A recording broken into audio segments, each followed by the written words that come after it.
Welcome to the Candle Business Coach Podcast, a show about the craft of candle making and small business. I'm your host, Kirsty Allen, and I'm a candle maker, mum of three, and kindness advocator. Join me as I dive into all things candles and small business and deliver advice and tips to you in episodes every Tuesday and Friday. Are you on the list to get my daily motivation emails? Every day I'll send you a message that is designed to help keep you focused on taking action toward your goals. Sign up using the link in the show notes.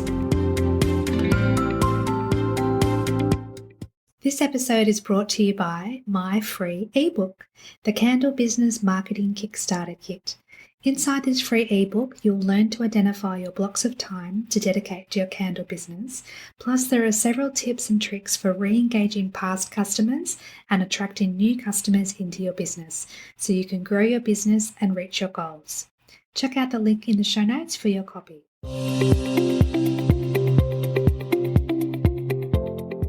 Welcome back to the podcast, my friend. We have a very special guest joining us all the way from Ecuador. Here with me today, I have Dasha, and she specializes in helping people to feel empowered by reflecting back their truth and highlighting how our relationship to self affects and shapes every single choice that we make in our life. Today, Dasha will speak to our hearts about our mindset and our intuition. Dasha, welcome to the show. Would you like to say hello and introduce yourself to the listeners? Hi, I'm so excited to be here. My name is Dasha, and I always think, like, what am I going to say today? How am I going to introduce myself? And because there's just so many aspects to what I do, but I am an intuition and a mindset coach, and I help people create their dream lives, whether it's creating their soul business or maybe a career change or like a location change, through connecting them deeper to their intuition and creating these states of flow and pleasure and magic. I love that. But how did you get started on your path? Like, what led you to where you are now? Yeah, my path started a long time ago. At 16, I discovered self-development because of something that happened in my mum's life, and then she kind of fell into it, and then I was kind of introduced, and I fell in love with it because it really showed me a totally different way of looking at life. It showed me that anything was possible, and I truly believed it. But I would look around and people around me didn't have the same belief. They were very set in their ways of how things should look, how their life should look. And they felt like self-development was for people that had issues. You know, if there was a crisis, if something was wrong with them, if something went wrong in their life. And I was trying to convince them, like, nothing wrong with me. Look at my life and look at me thriving. Like, don't you want to give it a try? And then after that journey, I became a leader for that work, and I decided to study psychology because I became a leader for the work at 18. And it was like this kind of time of like, what am I going to do with my life? And I had no idea, as most of us don't in high school. And I was fascinated by the way we think, the way our mind and our brain works. So I was like, psychology, obvious choice. And I studied psych, and in that moment I caught the travel bug. So I began to explore different countries while studying. And then I ended up working for a marketing company. Because what happened was with that self-development company that I was a leader for, one of their biggest things was integrity. And I realized that they didn't have much integrity, and they had this kind of culty, iffy way of like, everyone has to do this work. And if people don't do this work, like the only way to transform the world was through this work, and everyone needed to understand the language, the special language. And I was like, this is wrong. Like, my mom did it and her life didn't really change. Mine did. And I was like, this is wrong. Like, I want to create something that anyone can do and can live their best life and have the world transform around them without having to recruit people. It's just by them being them. So that's kind of like a long story. It started at 16 when I was like, oh my God, I want to transform the world. And then there was like this kind of stumbling through life. How am I going to do that? And then I kind of forgot about that and then kind of made a full circle to where I am now. Yeah, I love that. Yeah, and it's so interesting hearing your origin story and learning how you came into where you are now, because for a lot of people it's a new area. They don't necessarily have the mindset, the personal development side of their mind that they're working through. So that's why I wanted to have you on the podcast, because I feel that it's so important to tap into our intuition and work on our mindset, and who better to guide us through that than yourself. Yeah, beautiful. So for those that may be unfamiliar, can you tell us what our intuition actually is? Yeah. So it's interesting. I guess the easiest way to explain intuition is this deep inner knowing. And it can show up in many ways, right? So it's actually really interesting. So we have, like, people mainly think that we use the main area that receives information, people think is the brain, right? But we actually have 3 centers in our body. It's the brain, it's the heart, and it's the gut. That's where the gut instinct comes from, right? And if you're curious to find some science research for everyone, because I know when we talk about intuition, when we talk about like mindset and beliefs creating our reality, it's like woo-woo. It's kind of seen as woo-woo, but there's actually now scientific research that backs it up. And a really good resource is Heart Math Institution. They do a lot of research around the heart, your actual physical heart and your energetic heart. So that's for people that would like, like a little credibility drop, because I know when I talk about magic and intuition, people are like, oh, woo-woo, and even mindset.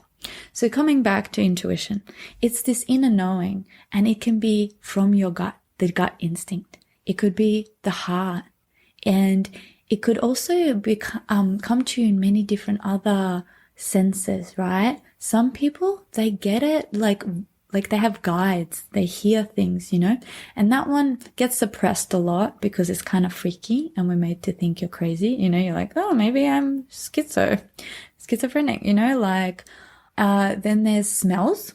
There's that inner knowing, just like knowing that you can't explain it. You just know. There's also visions. People get visions. Some people get visions in their sleep. Some people, get them in their meditation. So I said, and sound. So sound, hearing, smell, visions, feelings, and did I miss one? Taste. Taste is one. Touch? Yeah. Feeling is the touch. So again, it can be through physical or that emotional feeling. And yeah, taste is one. I guess we have a lot of, taste is really connected to our primal, our subconscious mind. So yeah, that can activate things as well. Incredible. Thank you for sharing all that with us. I think it's, as you say, important to have that credible side and the research that people can feel more connected to if they haven't explored this side of their world before. Yeah. So why is being connected or reconnecting to ourself or our power so important for our journey through life? I guess because that is kind of the point. And I feel like it's kind of what your soul is seeking, your inner, I don't know, I'm going to use the word soul. I'm not sure if it resonates for everyone, but I guess like this whole theory, this whole premise, it's around that, it's like there's a part of you that's seeking something greater, right? This is probably why a lot of your listeners have quit their job or have this side passion, they're wanting more. They want to contribute to the world in whatever way they can, brighten up people's days, brighten up people's lives, bring some magic to it. And I think the more you go on this self-discovery journey, you realize that it's kind of like giving back. Like you learn more about you, and then you kind of start giving back. And that's kind of the cycle. And when we get stuck in those patterns that I talked about earlier, where it's like, this is how it should be done. This is the cookie cutter, quotation, American dream that has been kind of like in every other country, you know, like the stable job, big car, big white house with a picket fence, family. And then there's a part of you that begins to yearn for something more. This is where you find yourself looking around and questioning, like, is there more to life? This can't be real. Looking around and seeing your friends, like, not so satisfied, but it being the norm. Maybe not satisfied in their career choice, their job, their partnership. But it's like looking around like no one's satisfied. This must be right. But then there's a part of you that's like, but is it? True. And by questioning it, you start to begin this journey of, you know, am I made for more? What else is there that I can achieve in life, and where can I take my passions and where can it lead me, rather than being stagnant and staying where you are and accepting that that's all that life is. Exactly. And then that's where you grow and evolve, right? And again, that's kind of the journey of the soul. It's like growth and evolution in any direction, you know, whether it's transforming your beliefs, whether it's creating something, leaving a legacy, but it's consistently moving. And I think I think people get stuck to the idea that it's, you reach a level and then you stay there. You know, people are addicted to this certainty and security and safety. But we just had COVID that showed us that nothing is certain, nothing is secure, and nothing is safe. And it's like, it's like shaking things up in the world. It's shaking things up in life. And you're going to find that, you know, it's like your own inner, it's like the micro of the macro, like your inner world will shake things up when you get a bit stagnant. You know, you'll feel discomfort. You'll start to have an urge, or maybe you'll feel depressed, sad. You know, it's going to take you either really, really low to a point where you're like, okay, I have to do something about it. Or it'll take you somewhere that you feel inspired, that you're like, wait, maybe I can do this too. Like maybe this is another way. It's such a nice way of looking at the process or the journey, is that, as you say, it can take you in either direction, either into a low place or into inspiration, and then using that as a catalyst to make changes in your life, which then has a ripple effect on other people's lives and the world as well. Knowing that we've got that inner knowing, inner power to make change is incredible. Yeah. How can we work through our mindset hurdles? Yeah, I think the first step to any transformation is awareness. So really taking a notice, I think the first thing is beginning to notice what kind of beliefs, what kind of thoughts do you carry every day? Like, do you have beliefs around money? Do you think money is evil? Do you have beliefs around a certain gender? Do you have beliefs around the way small businesses work or the corporations? Do you have beliefs around you, like what you're capable of? What is possible for your family, you know, for your like ancestral line, for the heritage, you know? Like an example is like, no one has gone to uni in my family, or no one has had a successful business. Like, this is too hard. See, like, no one around me, relationships, right? No one is thriving in their partnership, you know? Like, it's too hard to find the right person, or it's too hard to stay consistent in my business. It's too hard to find inspiring, like collabs. Like, you can think of whatever, what would be like a relevant thing for your listeners, like a relevant topic around? I think just the growth of their business, thinking that it's too hard, it takes too much work, and that and there's too much competition in the industry. Exactly, right? So the thing around that, like, let's use the belief there is too much competition. So the thing is, our brain always finds the path of least resistance. Every single day, there is just so much information flying into you, like with all your senses, right? And like advertising, like they want your information. They want your information. They want your attention.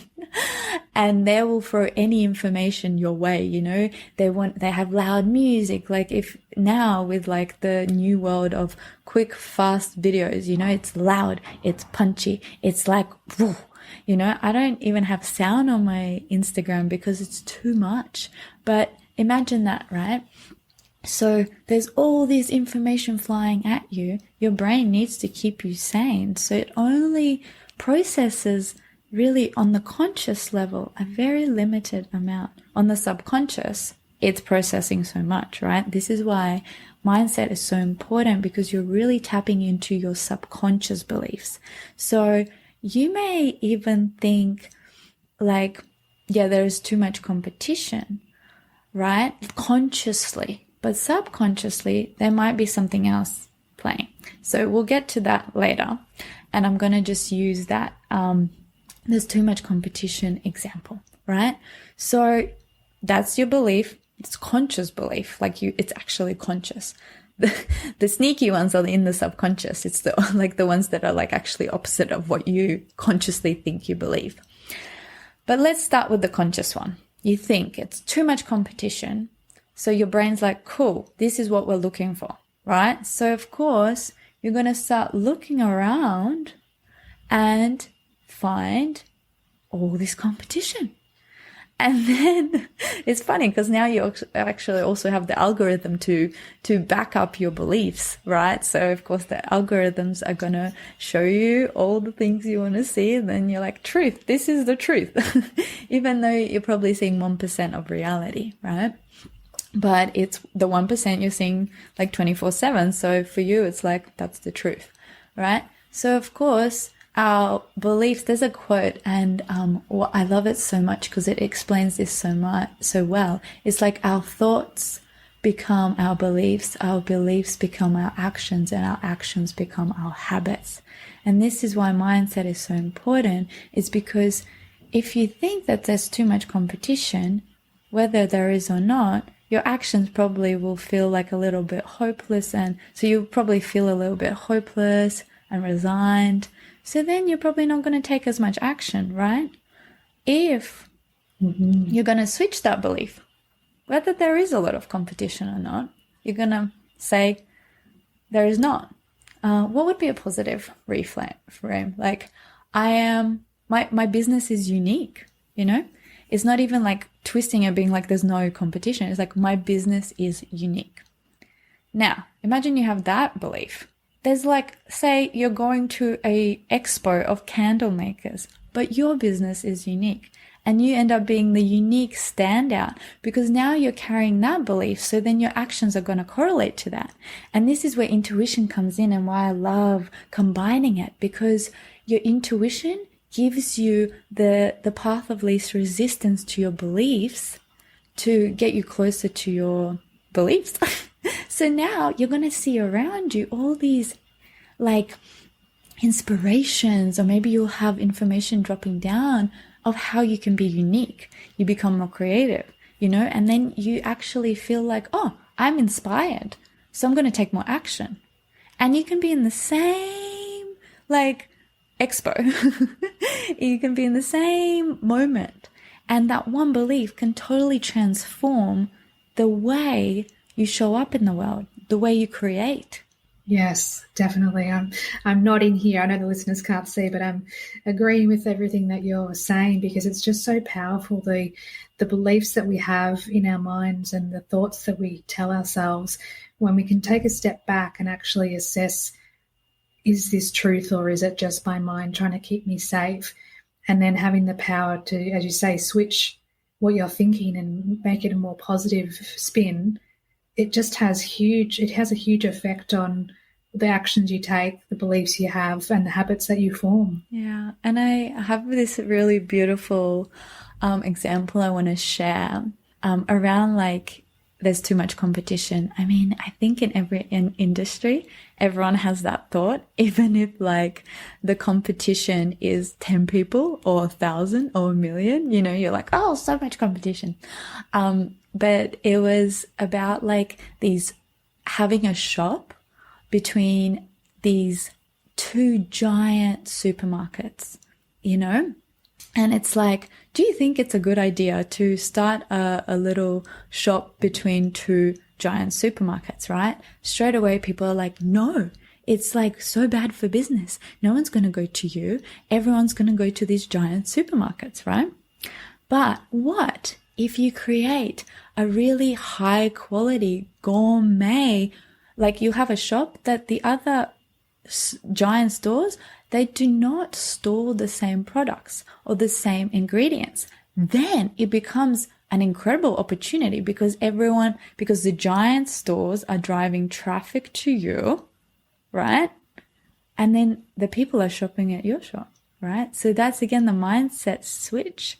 So it's like, it's amazing that there's a lot of people selling candles or making candles. That means a lot of people know about it. So how can you be unique that people go to you? It's about thinking about how you can not only set yourself apart from the competition, but bring a different aspect that only you can bring because you're doing the business in a unique way. Yeah. So why do you think many people struggle to listen to their heart when their head is telling them something different? Most of the time, people are disconnected from their intuition or struggle to listen to their intuition or their heart or their gut instinct or whatever this inner knowing is because I find that the thing like to have a stronger connection to that inner knowing what helps is to have more self-love. So what's missing is self-love because self-love leads to self-trust. It's people do not trust themselves, right? It's scary to follow your heart. It's scary to follow your intuition because most of the time, intuition will not make sense till after, right? And our mind is comparing. It's assessing. It's like, oh, look what everyone else is doing. I should be doing that, right? And then the other part is safety. You want to be safe, right? So our mind is deeply connected with our ego, a part of us that doesn't want us to die. It is here to protect us. There's nothing wrong with it. It's doing a really good job from keeping us from dying, right? But the thing is, when you make that post or you ask for that sale, you're actually not going to die. But your intuition, your inner knowing, like the ego, that part doesn't know that, right? It is like defense, right? So the things to strengthen your inner knowing, your intuition, your heart wisdom is really working on self-love, because the more you work on accepting yourself and loving yourself, the more you will trust yourself, the more you'll begin to listen to yourself. And it's funny because really it's when you make mistakes, you know, it allows you to make mistakes. If you love yourself, if you accept yourself, when you make a mistake, you have compassion, right? But when you don't, you beat yourself up. And that's the thing that scares people the most, you know? It's like you think it's death, then it's death, but it's also the thing that happens on the other side of failure, you know? And people get really stuck. It's not even happening, but they're just going over and over and over of like, what if? And having that cycle of worrying of what might happen can be so paralyzing and stop you from taking the action that you want to achieve what you want to achieve in life. Totally. When you start your candle business, there are so many things to consider and research along the way, especially when it comes to choosing the right suppliers. Long Story Short provides all your design and printing needs, from your logo and branding to designing and printing your product labels. The quality is exceptional, the customer service is amazing, and prices are very reasonable. They're the only label company I recommend, so check out their website or send them an email today to get started. hello@longstoryshortdesign.com.au. Would you say that being in alignment in our personal life affects how we are in our business as well? Yeah, I'm a really holistic coach, so this might be a biased opinion, but in my opinion, totally. I mean, I believe that how we do anything is how we do everything. And our soul business, I think in particular, our soul business, the thing that really lights us up from the inside, not that corporate job that you're climbing the ladder, because you're disconnected, that you're kind of on autopilot pushing through whatever is going on. But when you're in your soul business, like this is like your soul baby, you are birthing this dream, vision. It's different. It's very different. This is why when people are successful corporate people and then they go and create a soul business and they just like are blocked, they're frozen, they don't know how to do sales calls even though they've done a million sales calls, they don't know how to promote or market even though they've done that for that was their like figure like career. It's because it's different, and that's where the mindset comes in. It's so common, like when it's your soul thing, when you're helping other people, superstar. When it's your thing, shut down.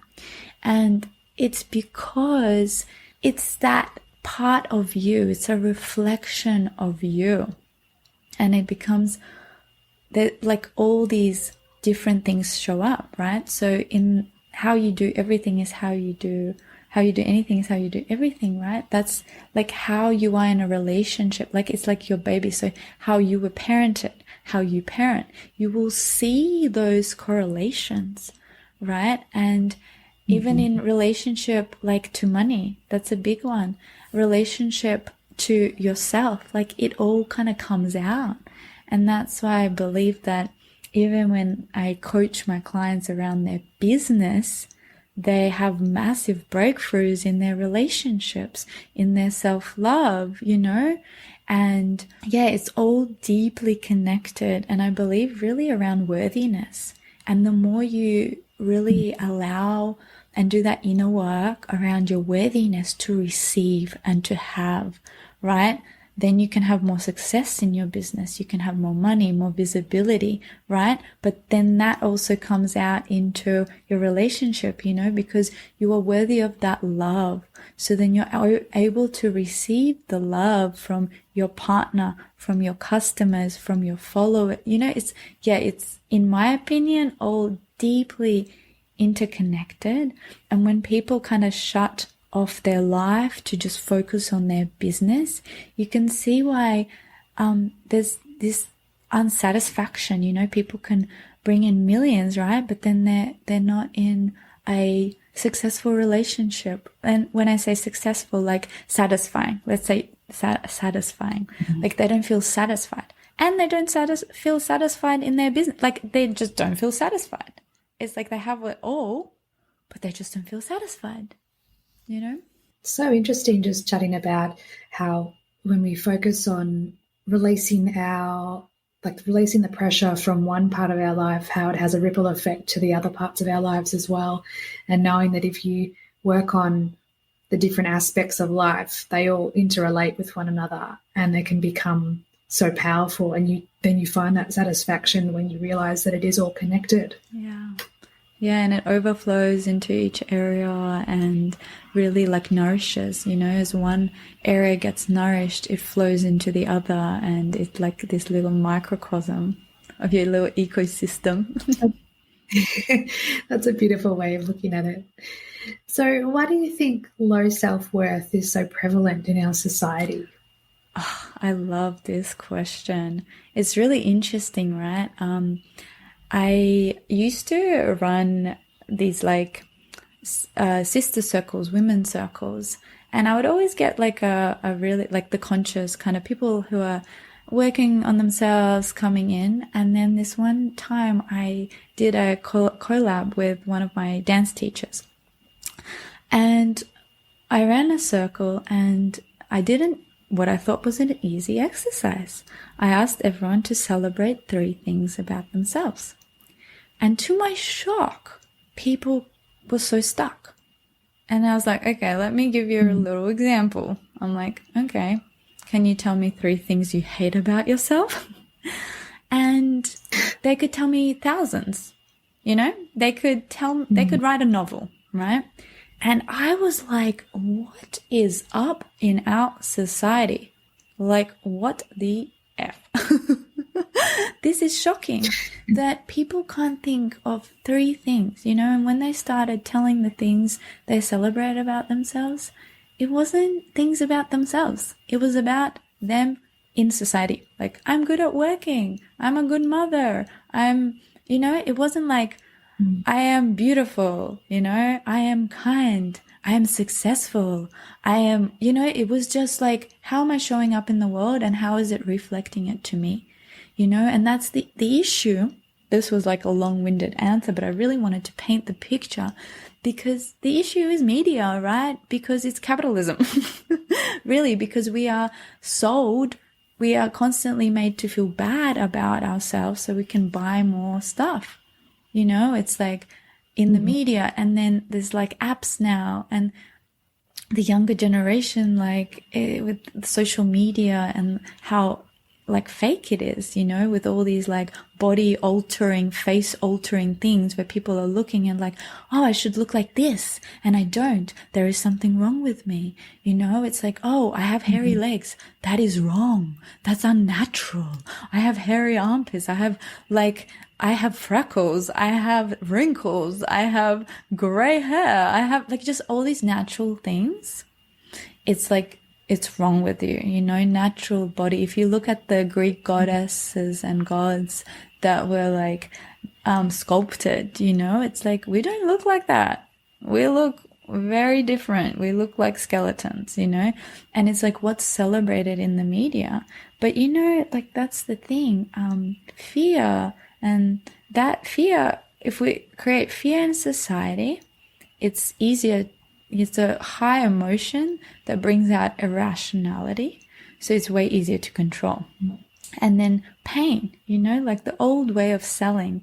And I so don't agree with that, you know, like my sales is from desire, but the old way of selling is pain. Point out their pain.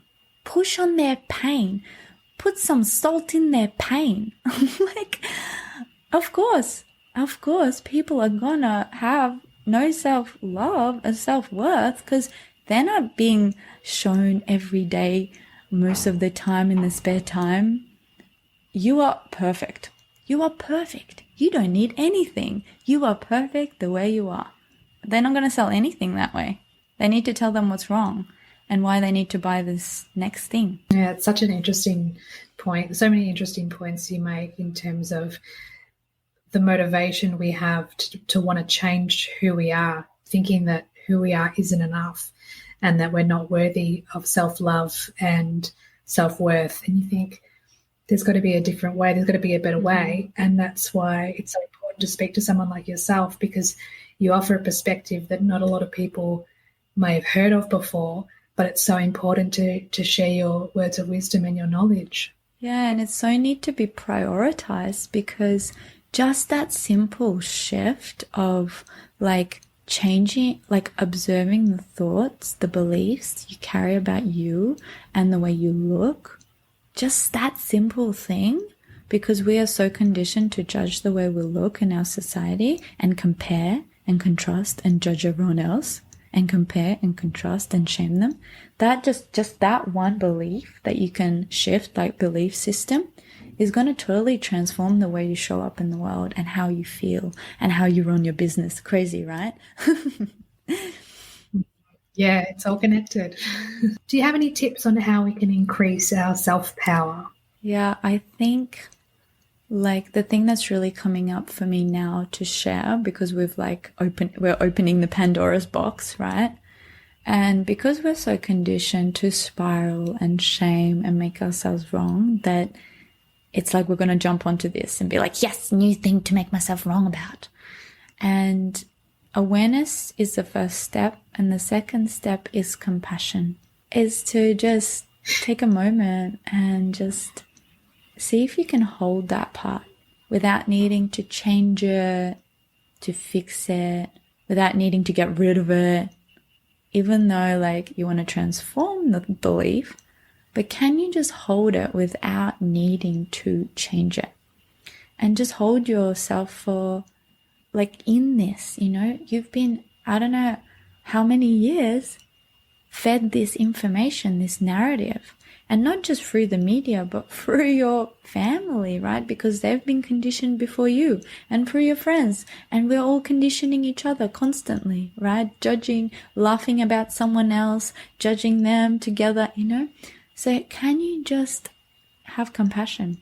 Whether it's a belief about you, whether it's a belief around your business, whatever belief you have this newfound awareness about, can you just hold yourself in compassion?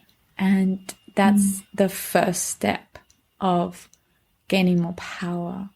I love that. It's such a beautiful way of looking at just treating ourselves with more kindness and having that compassion for ourselves, because then that will spill out into the actions we take and how we approach life in general.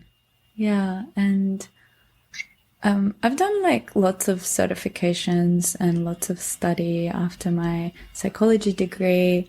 I've become a somatic sex, love, and relationship coach, and I really take all this wisdom to integrate and get the little golden nuggets.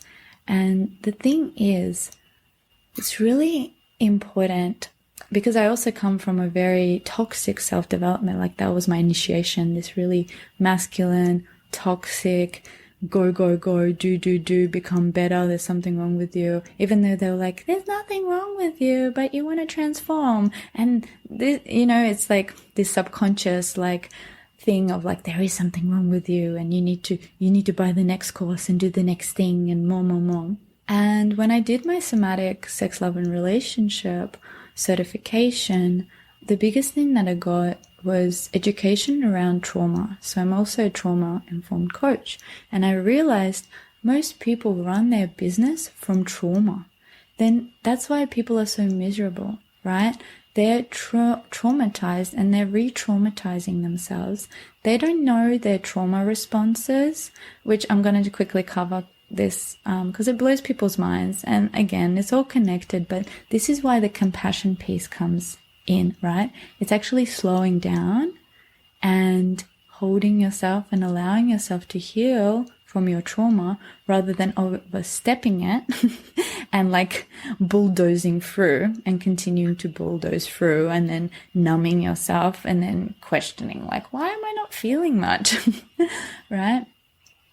And the common trauma responses, and this will really support you in having more compassion for yourself in your business, because instead of thinking, oh, there's something wrong with me, I should have done this better, why am I not doing this, why am I always procrastinating, why is this no. Perfectionism is actually part of a trauma response, right? So the most common ones are, do you know? No, but I'm nodding because I feel like I know where you're going.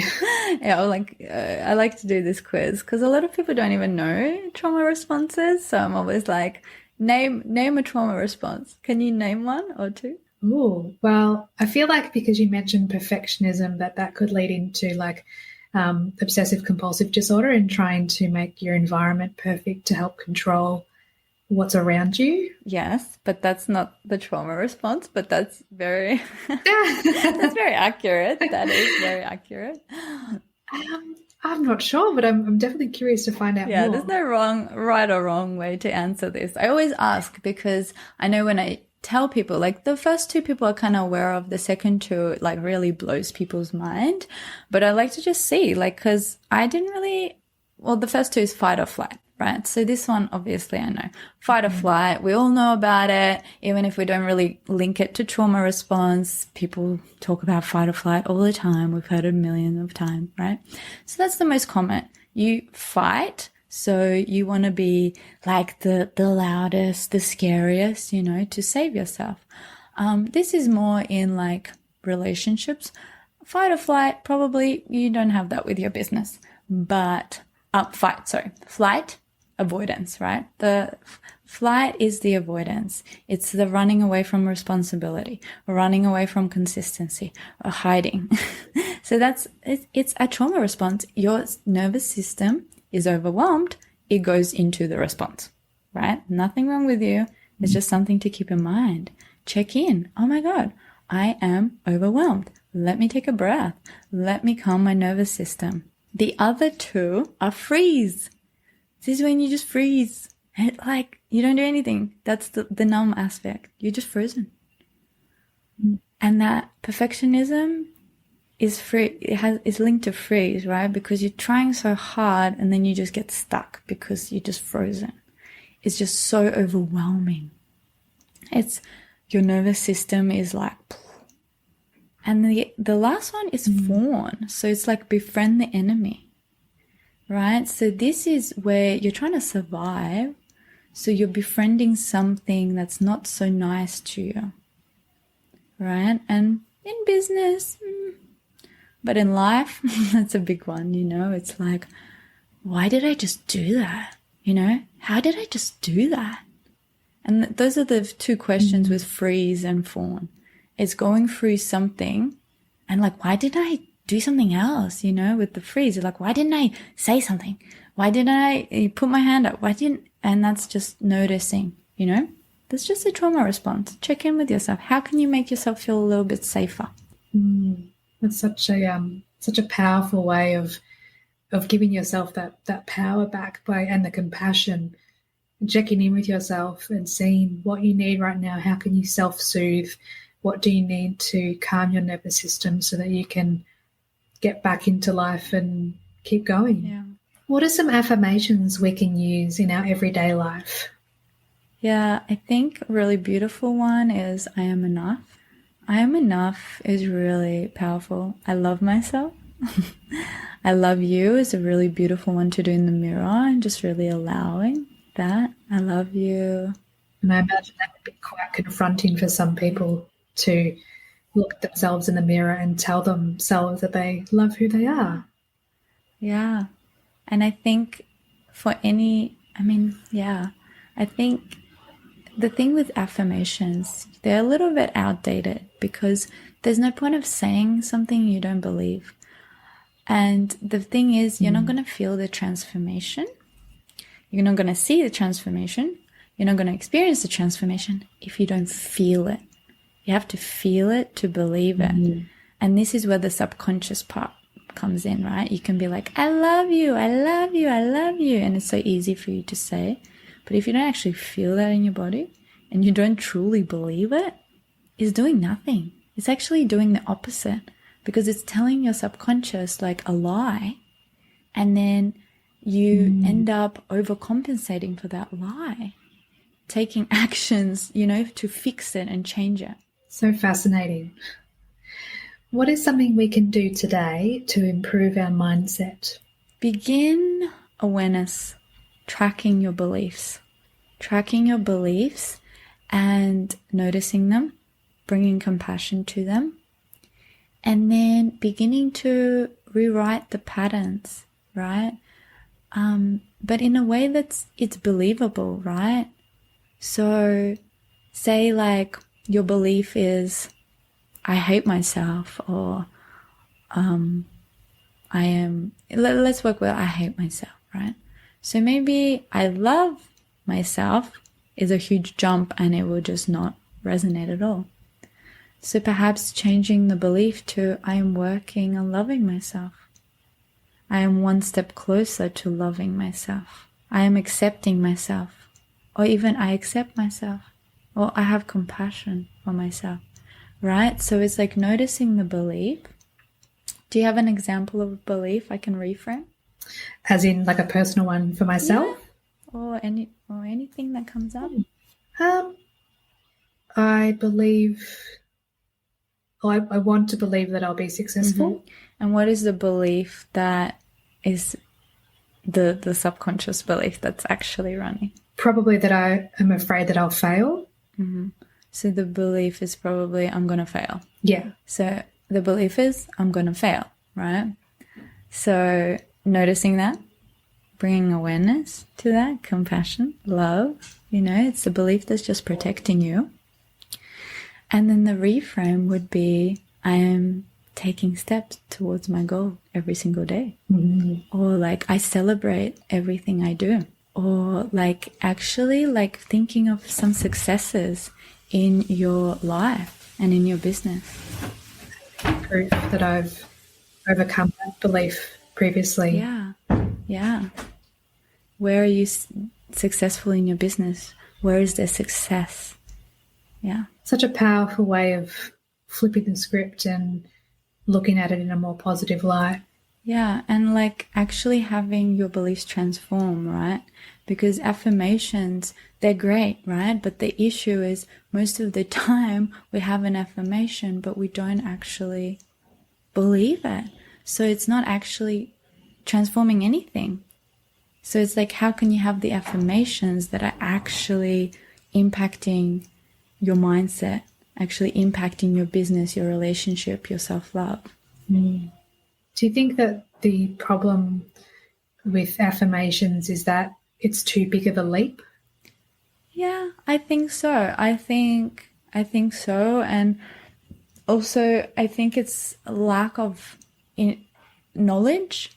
It's like it's been told that like, yeah, if I listen to, I don't know, Abraham Hicks and I'm just repeating this thing, I have this like audio in my Walkman or in my meditation, that my life's going to change forever. It's actually missing the scientific research to back up how beliefs shift and how mindset shifts, and the new research of body embodiment, right? The old way of doing self-development is just in your head, but you can't rewrite patterns. Your trauma is stored in your body, so you need to rewrite things in your body, in your cellular memory.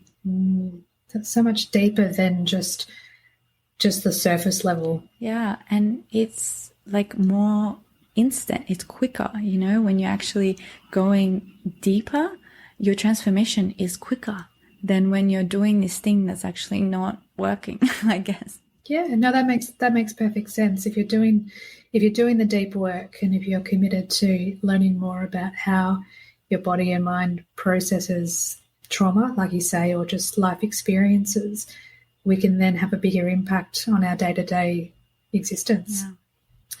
How can we find the motivation to keep going when challenges arise? Yeah, I think, again, like not beating ourselves up. That's the biggest shutdown, is like looking at the negative, and like looking on the bright side, looking on the positive, taking a rest, taking time in nature, having compassion for yourself, and then taking a next little step, getting back on the horse. But I think the biggest thing is creating this new relationship with yourself, that that if you're unmotivated or you make a mistake, that there's not going to be a shower of pain from yourself, from your mind, and that like you'll be held in compassion and you realize that everyone makes mistakes, everyone gets distracted. And then it's easier, like that gap between like stopping and going becomes shortened because you're no longer wasting time beating yourself up, feeling shitty, avoiding, hiding, running. Because actually beating yourself up is a way to avoid taking action. That's right. It's and as you say, it's not only a waste of time, but it's compounding negative feelings and emotions in our mind and in our body. Exactly. What advice would you give to someone who is struggling to make changes in their life? I would first get them to reflect if that change that they want to make, they actually want to make. If they're doing it out of inspiration and if they're doing it for themselves, or if that change is something they're doing because someone else is doing it or they saw it somewhere else, or out of hate for themselves. It's like very different creating change out of love for yourself than out of hate. That's right. It depends on where that intention is coming from, whether it's internal and intrinsic or whether it's external, like you say, and it's coming from a place of hate rather than a place of love. Yeah. So we've come to my favourite part of the podcast, although I must admit this has been an incredible podcast to record, where I ask my guests 3 questions. And the first one is, what is your favourite candle fragrance? Oh, favorite candle fragrance. Oh, there are so many. I'm trying to think back. You know, like when you're at the friend's house or in a shop and you're like, what is this amazing thing? I have to, like, I'm going to go with like apple pie because I think that was my favorite first fragrance. And I was like, oh my God, this candle smells like apple pie. This is amazing. And I think like also like, oh yeah, I'm going to go with apple pie, but there's some like really wild scents out there. There's quite a few. Question number 2, what do you love about candles? I just love the light that they give and the ambience that they set. Beautiful. And then the last question is, what is one piece of advice you'd like to give to candle makers during their journey? Yeah, I think my biggest advice is to keep coming back to love, keep celebrating every tiny action that they take towards their goals, and really set an intention or take some actions to really connect with their intuition and help them run their business from that, so it's in more ease and flow. That's beautiful. Thank you so much, Dasha, for sharing your wisdom and heart with us. I feel like the listeners will have gone on a spiritual journey as we've chatted throughout the episode today, and I can't wait to hear what people think about your wisdom and your words. I know that there'll be a few listeners that would love to get in touch with you, so where can the listeners learn more about you? Yeah, I'm really excited to hear how this lands and if it resonates or if it feels like, if it's something new or if it feels like really far-fetched and weird. I love it. I love hearing all about it. If people want to connect with me, they can get a free guided meditation. And do you do show notes? Should I send you the link if they want to? Sure do. Yeah. I'll pop all the details in the show notes. Yeah, so I'll send you the guided meditation that they can download for free, and then they pop onto my mailing list, and then they can get all the updates. I do lots of free things. I also do one-on-one sessions. There's like really kind of intensives and like long-term. So if people are interested in working on their self-love or their intuition, really harnessing their uniqueness and like ease and flow, they can just find me through the website that I'll give you. My name is Dasha Barsukova, which is long. So I think it would be just easy for them to click on the link. But I also have an Instagram and a TikTok and a Facebook, and they're all at I am Dasha Barsukova. Perfect. And as I said, I'll pop all the links in the show notes so the listeners can find you and connect in with you. Thank you. And thank you so much. Thank you so much. I really appreciate your time today. Yeah, thank you for having me. It was really honor and pleasure to be able to share. And yeah, I really loved your questions. It really allowed me to reflect and think deeper. And I think, yeah, we really co-created some wisdom, and I hope it was really impactful for your listeners.